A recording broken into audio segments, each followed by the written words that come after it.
The heat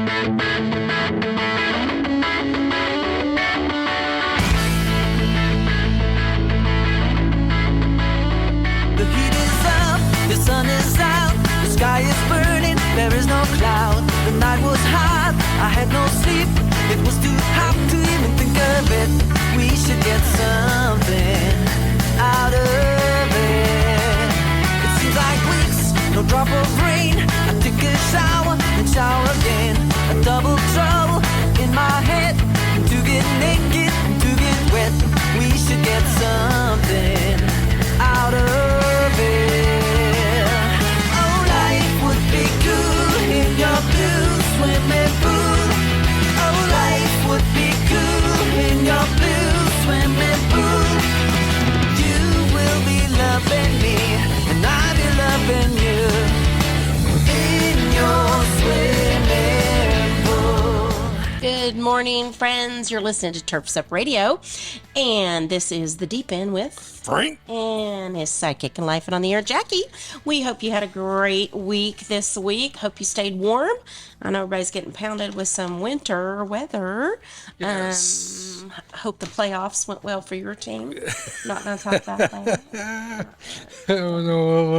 Maybe we'll bring up football later. Maybe next week. Maybe. And last, we said something about Florida not being in the playoffs. I said something because our friend was from Jacksonville. Our friend from Jacksonville, and they're not in the playoffs. But I know Tampa Bay, yeah, because they got whoever. Tom Brady. Whatever his name is. I don't even know. He's a fella you don't like, but he's really freaking good. He's okay. He might get in the Hall of Fame. I mean, I don't even know. I don't even know. He may be the bit. first player to ever make it in before he's retired. Yeah. Whatever. I'm not a hater, but whatever. Well, he's got reasons to hate him too. So. I'm not a hater of anybody, so. Except me sometimes. Well, hey. That goes both ways, I'm sure. So, oh my word. So, this week we're going to talk about chemical safety, chemical storage, because I've been seeing a lot of stuff on Facebook. We had somebody call in, or not call in, but message in. Yeah, we did. Casey with a K. I like that. Casey with a K. So maybe that's a guy. I don't know. Maybe it's pronounced different because it has a K. Maybe it's like Casey. Casey. Could be. He's from South Houston. So, I'm sorry that you're from South Houston. I'm teasing. I lived in Houston for a while. We both lived in Houston for a while. So I'm teasing you. It's just that Dallas Houston thing that goes on in Texas, which is so dumb because there's great people in both areas. Anyway. Well, I mean, but you got to admit, Houston, boy, there's a lot better places to live in Texas than Well, and that's an opinion thing. All right. Hey, let's move on before you alienate half her. I'm not doing all right, that. All right. All the Brady fans have already turned us off. All the Houston people just turned us off. Let's see if we can keep a few people. I'm not trying to be hateful. Good. Honkamati.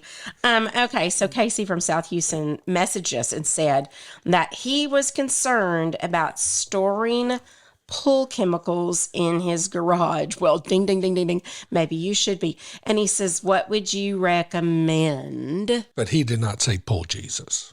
He did not. But I mean, that goes without saying that when they message in there. I mean, they know. They know who they're talking to. Okay, there's so many things about pool chemicals. And so many things wrong about this question. And I would bet 50% of the people that have pool chemicals on their property do not have them properly stored. And most people don't take proper precautions. And I would be willing to bet most pool professionals aren't taking the proper precautions. Right. Well, when you say the word chemical, friends, it's a chemical. But I mean, it's flammable. But everything's a chemical. I mean, water's a chemical. But these are hazardous chemicals. Some hazardous chemicals. Yes. The hazardous is the part that people aren't really grasping. We'll just start from the top as far as storing chemicals. All right, they need to be in a cool, dry environment to where they don't overheat, which causes pressure inside the container, which can cause gases to be forced out.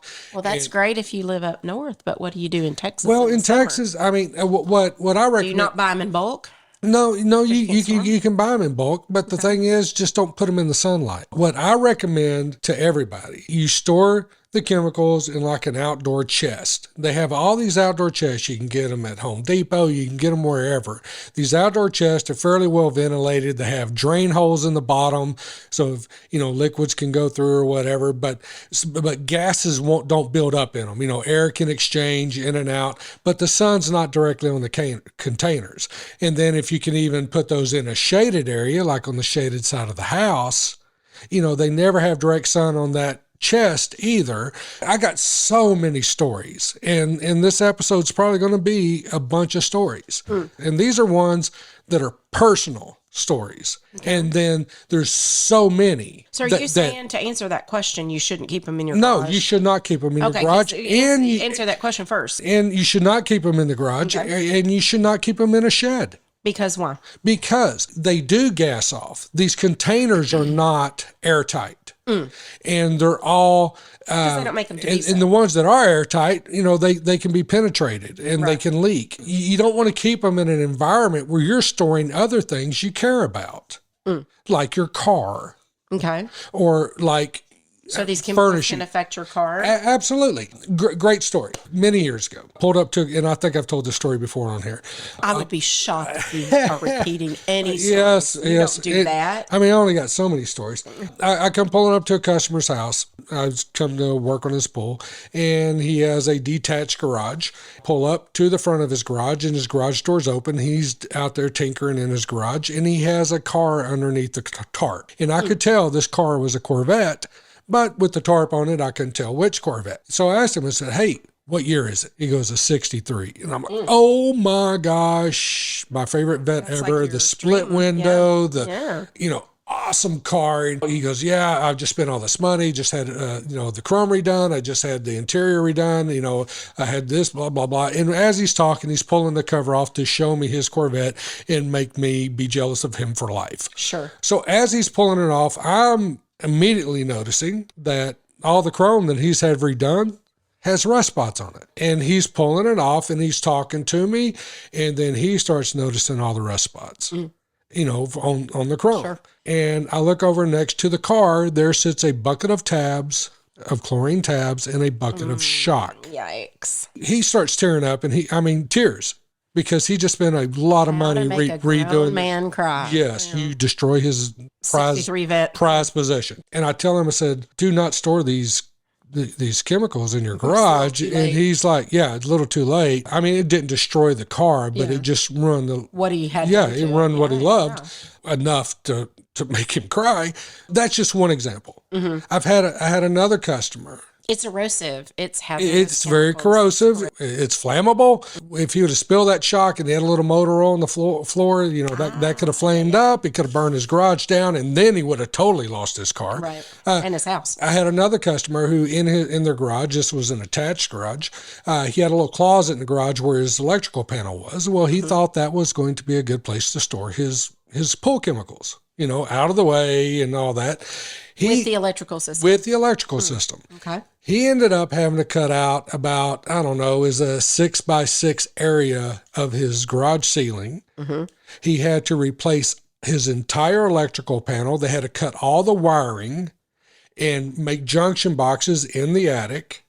And then they had to run all new wiring down to the panel and set a new electrical panel because he almost burnt his house down. I was about to say, it's a wonder that didn't spark a flame. No, it totally corroded up that electrical panel, and he started getting some arcing, and they smelled smoke and went out there. They had to kill power to the house, and he had to have an electrician come out, and they had to redo all the electrical at his electrical panel because his chlorine had eaten it up. Well, chlorine and acid and all the other chemicals together. Are there chemicals, since you just said chlorine and acid and all that, are there ones that you shouldn't ever store together? Yeah, well, is that a dumb question? Well, no, like my recommendation on the chest, you would keep all your chemicals in there. Every single one in the chest. But you keep them separated. If you have a chest in the backyard, you would keep your tabs at one end, your shocks at another end, maybe. Can they like blow up if they're together? Or there's some Not necessarily off of fumes, Okay. but if one spills and the other one mixes with it, yes, Yes, they it can. definitely can. Okay, But- that's what I was getting at. All right. Yeah. Well, you know what? We'll pick this up, baby. We got to go to break. We're going to go to break, and when we come back, we're going to pick up on the chemical storage. Okay, up.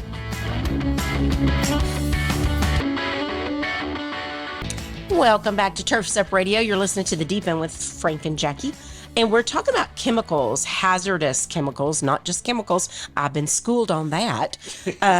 Goodness gracious. Hazardous chemicals. And what goes in your pool is a hazardous chemical. And so it's kind of a conundrum because it's easier, it's cheaper to buy in bulk.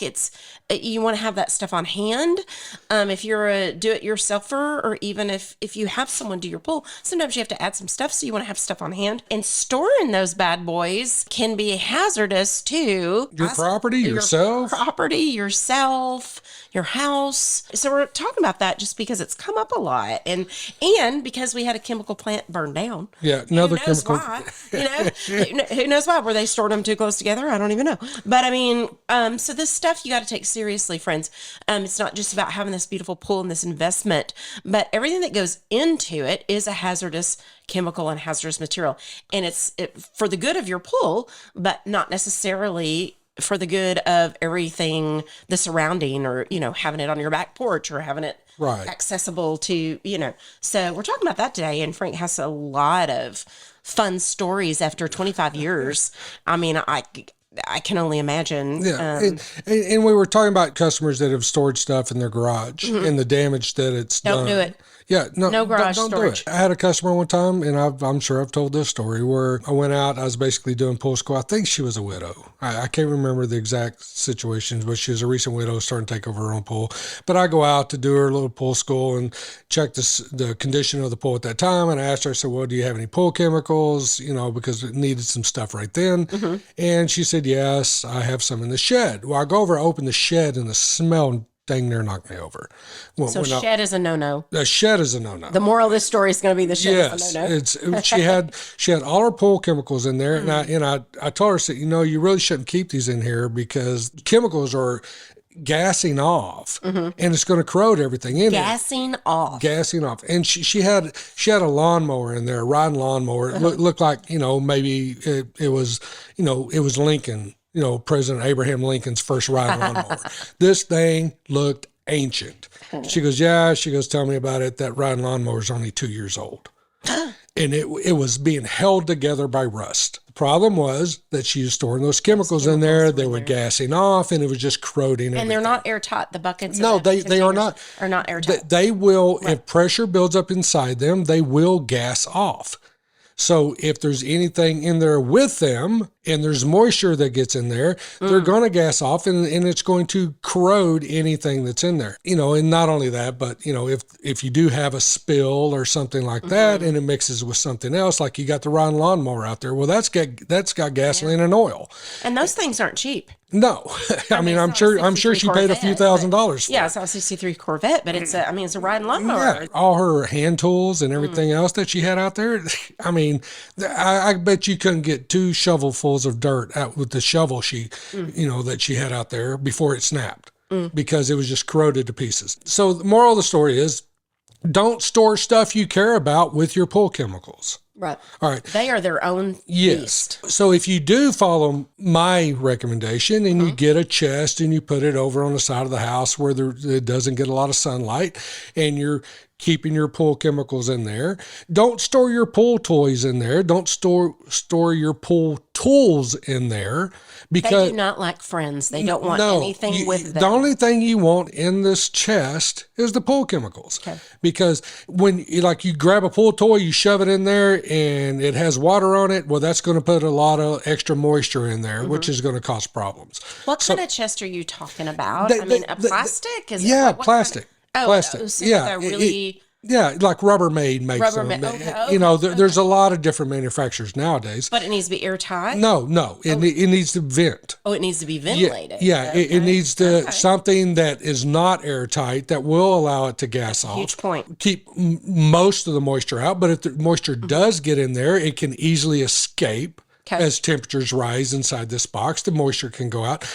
And then do you want to take the chemicals out maybe and rinse that out every Occasionally? once in a while? Do you wanna- That's not a bad so idea. the smell's not... Well, the smell is going to penetrate these ventilated. plastics Right, and all this. It's going to dig itself in the plastic. Like, if you take a chlorine bucket, I don't care how many times you rinse it and soak it or whatever, you're still going to smell a little bit of chlorine in there. But it's just something that, is not going to lock everything in there. And if you want to take a hose and hose it out, you could easily hose it out and it could drain. I was going to say, do you just clean it with water, or do you have to be careful what chemicals you use to clean it? And you could use something, not all pool chemicals are hazardous, like alkalinity increaser.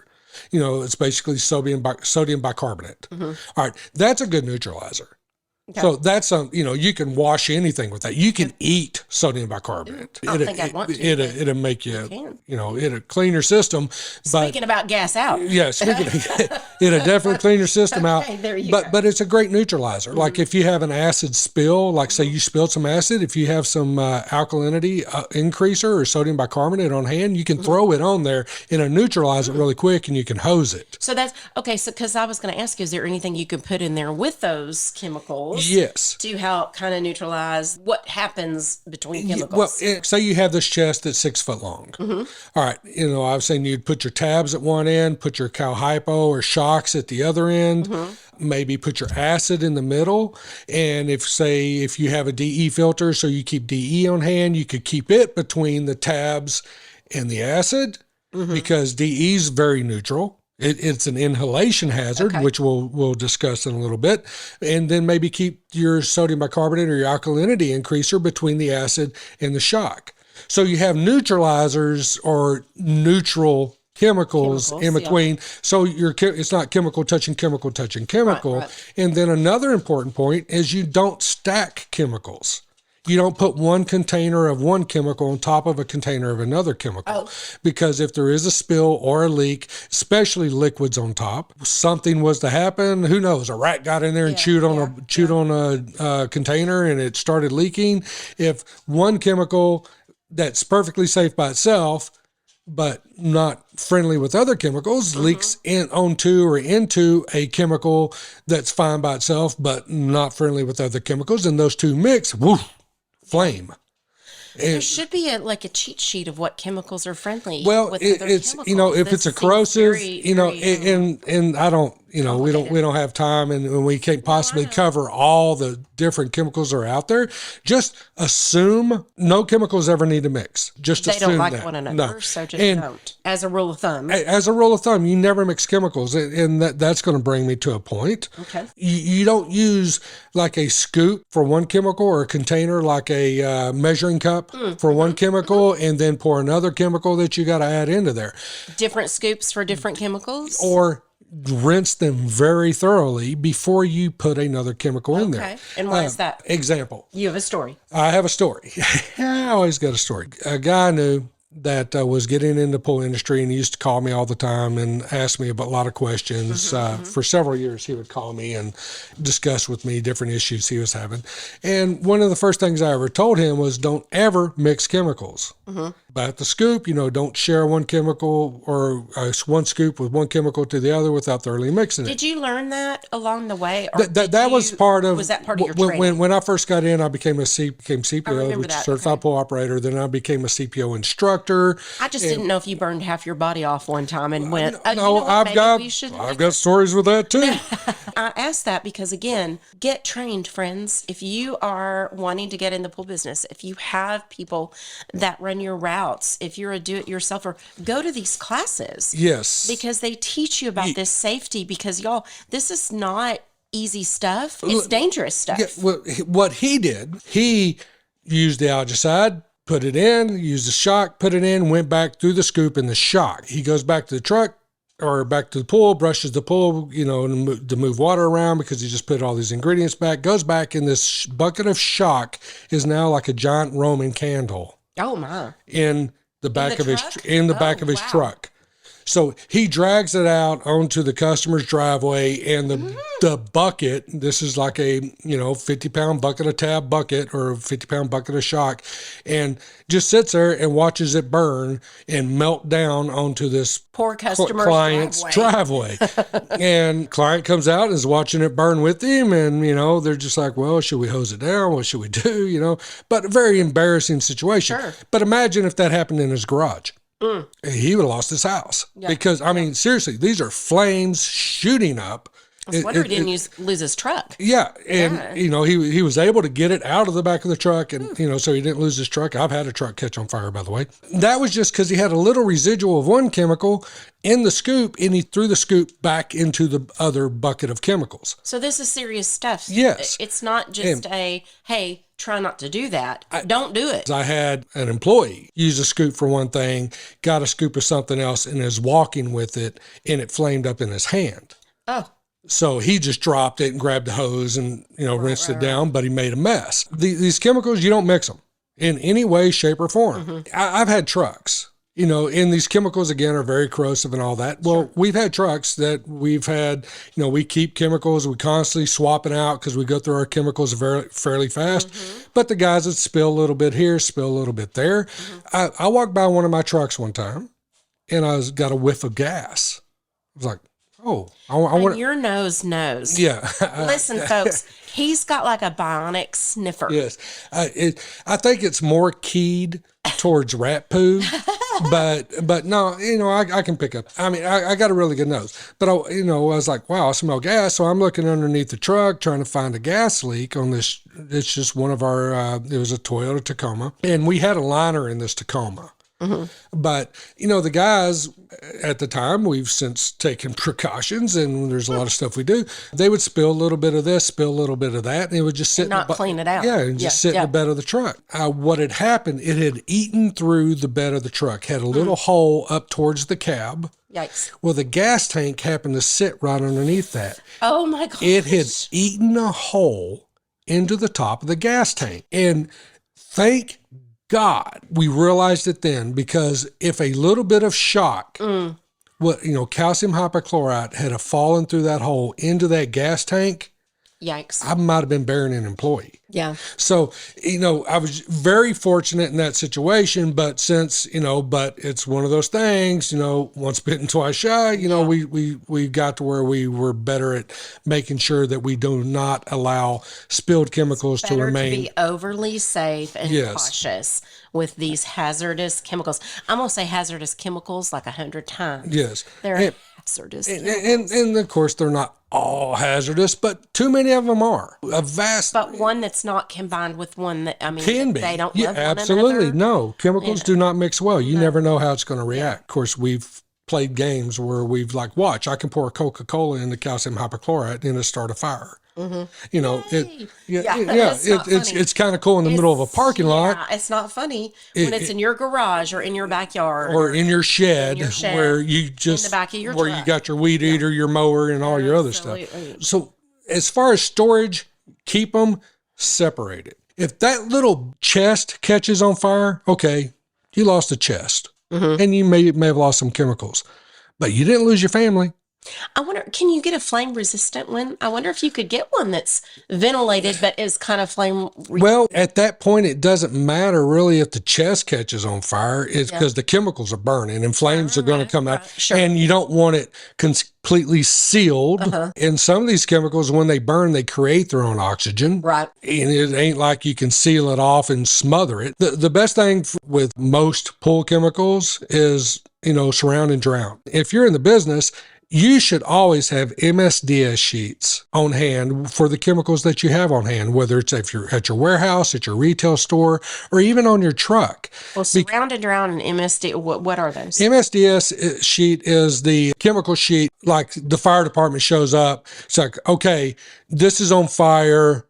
What is that chemical? What did you have right there? Okay, because they have to treat different fires different ways. Okay, is it just tons of water, or do we need to use a foam, or do we need to use a halon or something like that starves it of oxygen? But most pool chemicals, it's just dilute. Just water, just dilute and then, That's good to know, though. it's no longer if you're react. having an issue and Yes. fire, you're waiting on the Water, fire, water. Dilute, Yeah. dilute But chemical. I mean, if this fire starts in your garage and your car's sitting there and you got to go get a hose, Yikes. it's you don't have time to deal with that. No. So just keep them where if it does ever catch on fire, you're not going to get hurt. Yeah. So, but anyway, babe, I think it's time.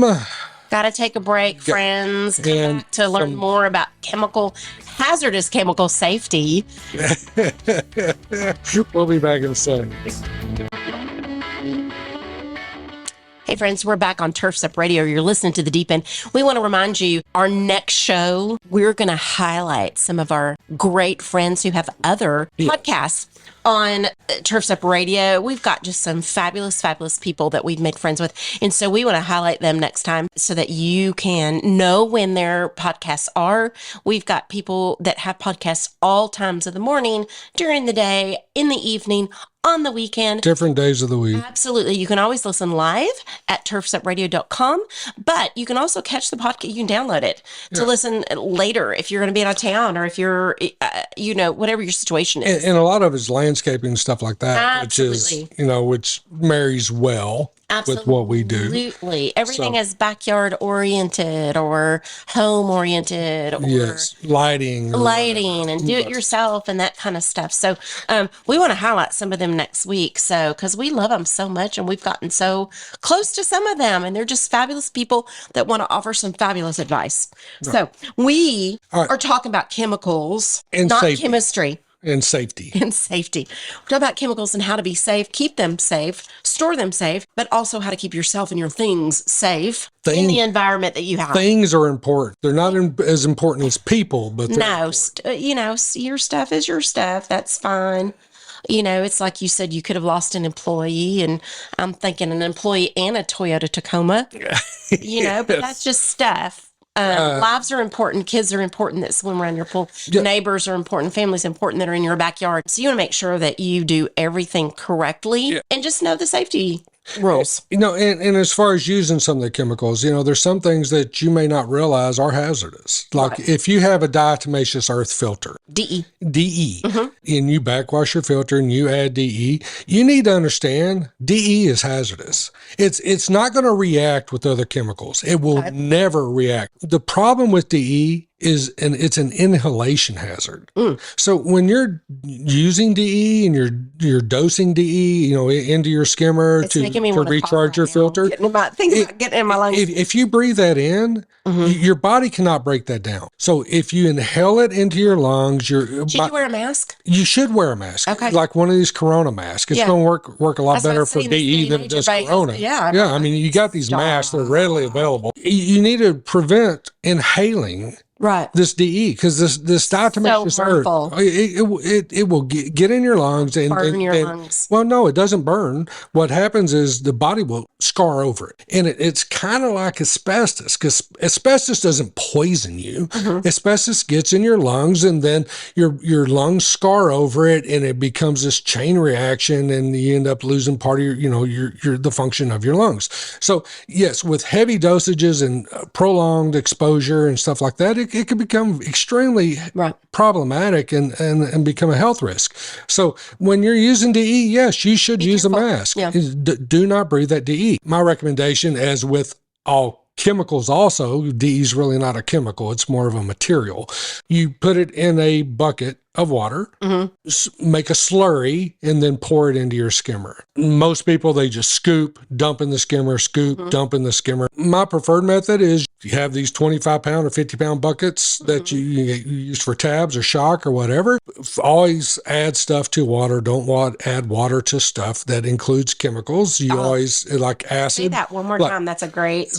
Well, it's like acid. If you're going to add chemicals to water. Don't add water to chemicals. Like if you're going to be dosing acid, you should take a bucket, fill it about half full of water, add the acid dosage that you're going to be putting into the pool, into that bucket of water, and then you pour it in around the edge as you walk around. Yeah. And then, that way you don't have concentrations of chemicals. And if it splashes, it splashes on the deck or whatever, it's not going to be as corrosive, and it's going to be much less likely to leave a spot or something like that. But pouring DE into the skimmer with a bucket of water, you don't have big punches, and because I mean, it's possible to actually clog a line with DE, and it eventually you can get through it. But if you big giant blob of it, you know, it may, you know, clog up right there. Eventually you can get through it. But so is this stuff harmful to, I mean, we talked about our lungs. I mean, is it, if it gets on your skin, because I know you have an acid burn on your hand. Is it skin? Is it your eyes? Should you protect, I mean, should you wear gloves? Should you wear goggles? I mean, I know people don't want to look like nerds in their backyard. Here's a Frank story. Years ago, I was acid washing a pool, and we would put acid into sprayers, and then we would pump up these pressurized sprayers, and then we would spray the acid onto the wall. That way we get a much more even coat if we were acid washing a pool. Well, I was out of the pool by myself, and I'm pumping up an acid sprayer. I was going straight acid. The last thing I had to do is hit a few spots that were being very stubborn. So I was going to go straight acid on these, just light spots. I'm pumping up this acid sprayer with my goggles and my mask on top of my head, and the hose blew off. I'm not laughing. That's just typical Frank. Well, not the protection. It's just not where it needs to be. It was on. I was protecting my scalp like none other. Yeah, your hair still looks fabulous. But my face is fully exposed. So the hose blows off this acid sprayer from the container. Yikes. The container just happened to be at an angle that was square in the middle of my face. Yikes. I burned my eyeballs. I dang near and got close to going blind forever. Wow. First thing they had to do is I had to go in the emergency room. They put these cold saline drips, these things that were on my eyeballs, underneath my eyelids, dripping cold saline. Okay, well, I know you, so that for 2 drove you crazy. hours. I almost lost my mind. Maybe I did lose my mind and I haven't been the same since, but could be. It was a miserable experience, and I'm very lucky I still have eyesight. Well, you know what? And it didn't affect your face at all. You still look fabulous. Well, I mean, Mama says you're pretty, so my mama says I'm pretty, so I'm rock solid. You're rock solid. Didn't affect your face, just your eyes. So when you're using acid, you know, and this brings me to another point. You know, I know we're kind of bouncing around here, but when you open a container, you be in a position where you're not going to breathe whatever comes out of that container. I've had many employees, and we provide masks, we provide whatever, but I've had many employees that have opened these buckets and they got a little bit of moisture just from whatever. They got a little moisture in their bucket of chlorine. They take the lid off and this green cloud comes out of the bucket and they get a big breath of it. It burns your lungs. Green goblin. It will kill you. Some people, and I don't know the accuracy on this statement, but some people say it's basically what, you know, the Nazis used, and they had these bombs that they would drop that used chlorine gas or mustard gas. Oh, yeah. It's probably a little different formulation, but it pretty much does the same thing. It burns your skin. It burns your eyes. Chlorine has an extremely low pH. Especially when it's a gas. Extremely. Like, my understanding is it's 0.1. I know pH can go below 0, but 0.1 is pretty freaking low. And it will eat your face off. So, you know, whenever you open a bucket of chlorine or even a bottle of acid, friends, careful. Keep your face away. You do not want to breathe that. I've burned my lungs several times. I've given myself pneumonia a couple of times. Because I was stupid. Being in a hurry, open a bucket to reach in. Friends. And this green cloud, I got a big whiff. Not even a whiff, a complete sucking into my lungs intake. Yikes. And it burned my lungs. You know, who knows? I mean, you know, someday I may end up with OCP or what is it? CPO. Well, good luck with that. Yeah. But you don't want to burn your lungs. No, anytime you burn your lungs. Anytime you open a bucket of tabs or a bucket of shock or a bucket of anything that contains chlorine or an acid, make sure you're not going to get a big lungful of whatever's going to come out of that bucket. Okay. Typically it's fine, but if moisture's gotten in there and started making that chlorine release, then it's going to be a strong punch of chlorine gas that you're going to suck into your lungs. And that's extremely harmful. So you haven't mentioned salt at all as one of these chemicals. Salt seems like that it would, I mean, it saves stuff. And, Salt. I got that in the kitchen. Exactly. I mean, can that go in my garage? No. Can that go down in my basement? No. Another story. I had a relative. What I did there? I used to live in a house that had a storm cellar. And I had relatives that were convinced the earth was going to come to an end and they needed to start hoarding food. So they asked. Much like the pandemic when we couldn't find toilet paper. So they bought probably well over 100 cases of green beans, peas, corn, of canned goods, and they were storing them in my cellar. I didn't care. And it was kind of convenient to us because, like, hey, we need a can of green beans. No problem. I got a cellar full.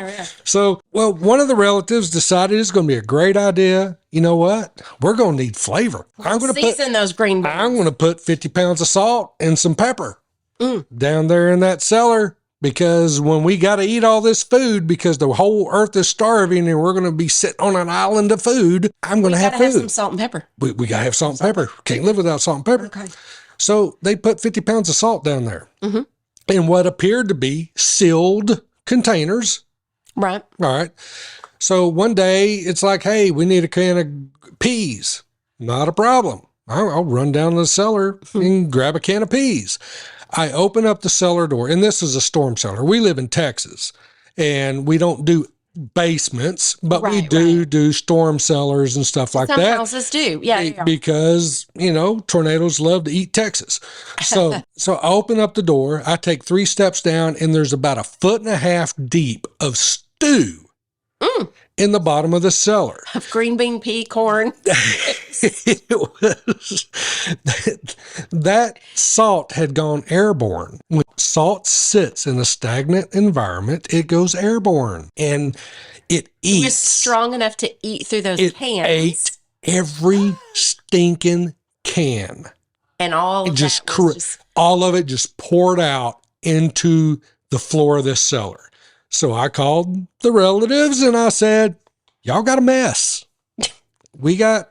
Who cleaned that up? We got about 400 gallons of stew down here in the bottom of my cellar. It was flavorful. This was before I was even a pool guy. Oh. So pool salt didn't make any difference to me. Right. But I did learn right then, you don't keep salt in a stagnant environment because apparently the chlorine part of sodium chloride will eat metals. So do not store salt in your garage. It's not going to cause a flame. It's not going to kill anybody, but you know what? It could eat up some of your electrical. Can the salt and make it sharp? Chest? The salt can go in this chest because this is not an airtight chest. We got air exchanging when the wind blows and all this. It's friendly with the DE and the tabs and the shock. But I'm going to recommend that everybody don't store salt.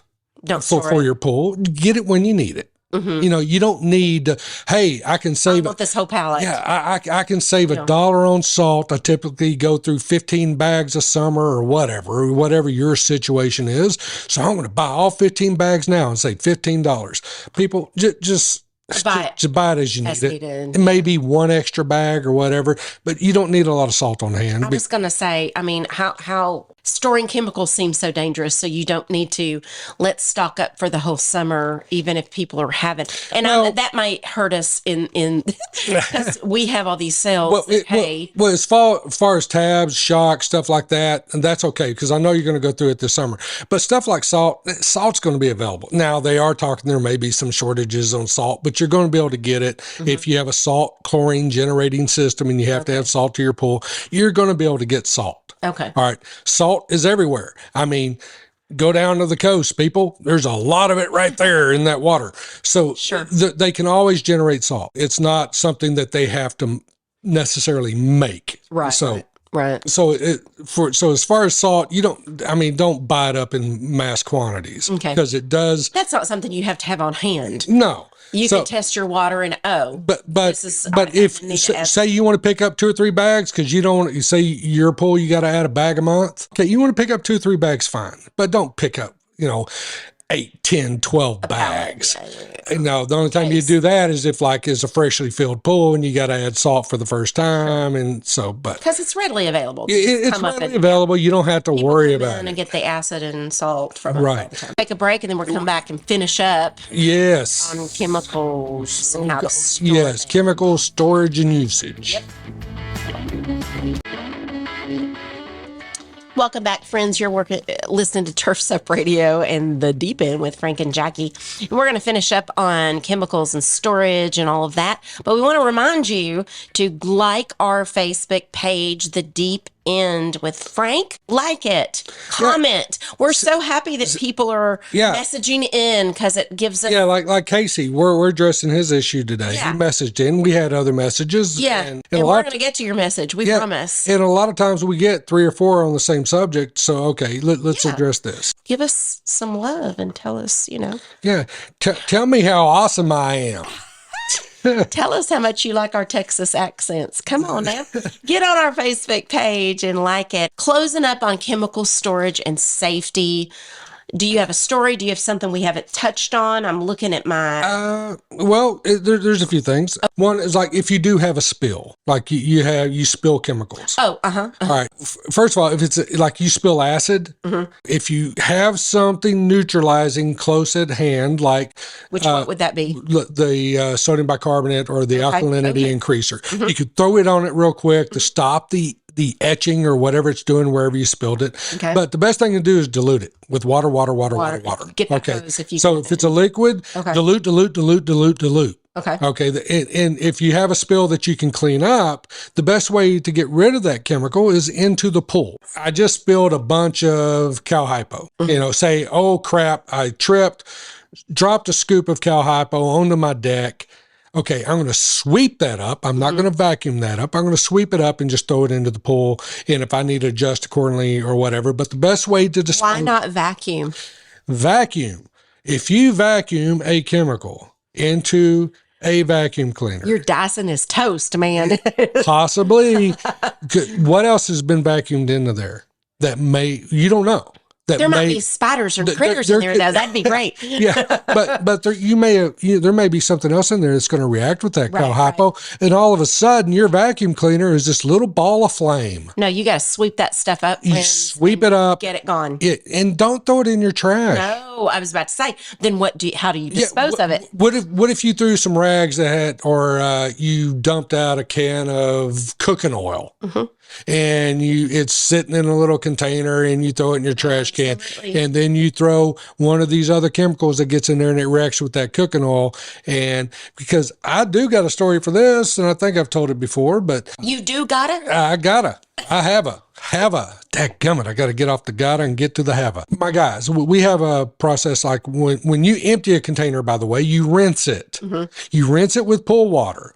Okay, I've used the last little bit of my shock. Rinse that bucket where there's no more residue in that bucket. And then if you want to throw that bucket away or whatever, I don't care. Right. Well, we go through a lot of containers because we have a lot of pools that we take care of. Well, my guys weren't doing a really good job of rinsing their buckets.